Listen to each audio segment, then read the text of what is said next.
बोल बस। बेटा गुड आफ्टरनून। आगे सब लंच हो गया आपका? आज इतने सारे एब्सेंट है ना?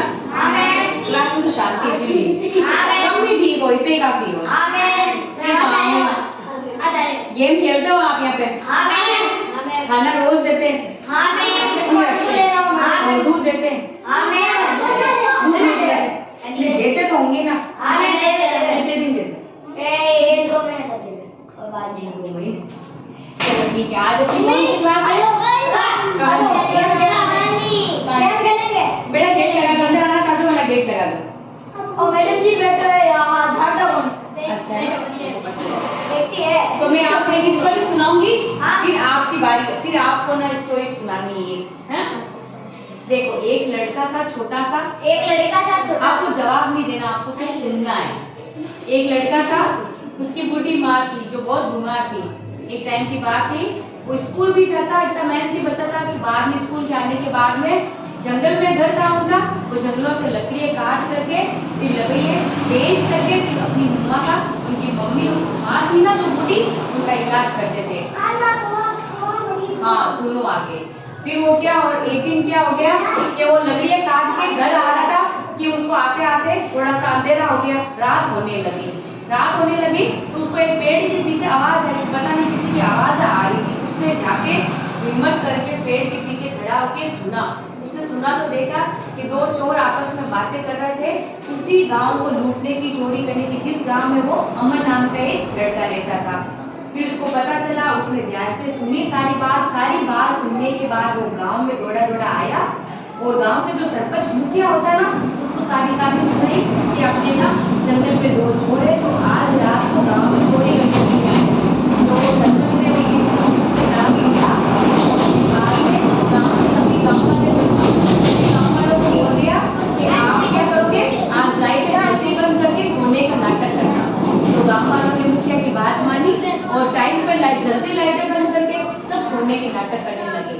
चोरों ने तो सोचा आज तो जल्दी सो गए तो अब तो चोरी कर सकते हैं। जैसे ही चोर किसी के घर में घुसा, उस घर की एकदम लाइटें चालू कर दी और उसको पकड़ा और फिर सुबह जल्दी बैठक हुई गांव में। जो सरपंच होते हैं ना, उसको बुलाया, उन चोरों को पकड़ा। फिर चोरों को क्या मिली, पनिशमेंट, सजा मिली। और वो जो अमन नाम का लड़का था ना, उसको पुरस्कार मिला। जिससे अपन को क्या शिक्षा मिलती है कि हमेशा ऐसी विपरीत परिस्थिति आ जाए जिसके अंदर अपन को डर लगता है, उसमें अपनी सूझबूझ से, अपनी मानसिक संतुलन से, दिमाग से काम लेना और शांति से कुछ नया करके दिखाना, है ना? समझ गए? अच्छा, एक और सुनाओ। एक धोबी था जिसके पास क्या था, एक गधा था। और वो गधा इतना दुबला पतला था और धोबी बेचारा गरीब था, उसके पास तो उसको कुछ खिलाने के लिए था नहीं। तो उस धोबी ने सोचा कि ऐसे तो मेरा गधा मर जाएगा, इतना पतला है, अब इसको कैसे है ना खाने के लिए कुछ देने। तो एक बार क्या हुआ, धोबी रास्ते में जा रहा था तो उसको एक ना शेर होता ना, शेर, उसका मरा हुआ बॉडी मिली। शेर मरा हुआ मिला तो उसने सोचा कि क्यों ना इसकी खाल को अपने ना गधे पे लगा दूं और गांव वाले सोचेंगे कि ये तो शेर है और शेर के डर के मारे गांव वाले खेतों में जाएंगे नहीं और मेरा गधा चल लेगा खेतों में घास हरी हरी। तो उसने उस योजना को काम में लिया और वो शेर की जो खाल होती ना, उसकी चमड़ी होती ना, उसने अपने गधे को पहना दिया और गधा रोज रात को खेत में चलने जाता और गांव वाले डर के गधे को पकड़ते नहीं, वो सोचते तो शेर है। फिर एक बार क्या हो गया कि उस गधे को चढ़ते रात में दूसरे गधों की रेंगने की आवाज आई, जोर जोर से। गधा कैसा बोलता है, ढेंचू ढेंचू। हाँ, तो वो उसने सोचा कि मैं तो शेर हूँ, वो भूल गया कि मैं शेर नहीं, मैं गधा हूँ, और उसने भी जोर से ढेंचू ढेंचू बोल दिया। फिर गांव वालों को तो पता चल गया कि ये तो गधा है, शेर है नहीं। फिर गांव वालों ने उसको पकड़ा और खूब पीटा। इससे आपको क्या शिक्षा मिलती है कि कभी भी अपनी जो रियलिटी होती है, अपनी जो सच्चाई होती है, उसको नहीं छुपाना चाहिए। अपन जैसे हैं वैसे हैं, समझ गए? अच्छा बताओ, आपको किसको कहानी सुनानी आती है? कोई एक छोटी सी सुनाएगा? हाँ आप सुनाओ, यहाँ पे वहीं पे। चलो आप सुनाओ, आती है किसी को? जो भी आए।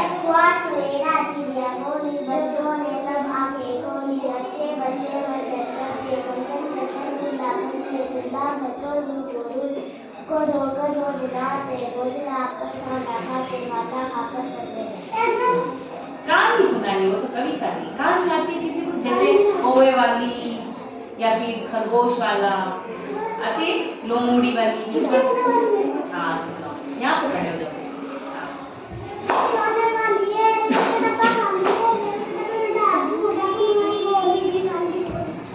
ये तो ना आप कविता सुना रहे हैं, कहानी वो नहीं आती किसी को। एक कौवा प्यासा था, आते ना आप यहाँ पे आगे सुनाओ। और ये स्ट्रॉन्ग बॉय, इसको सब आता है, आपको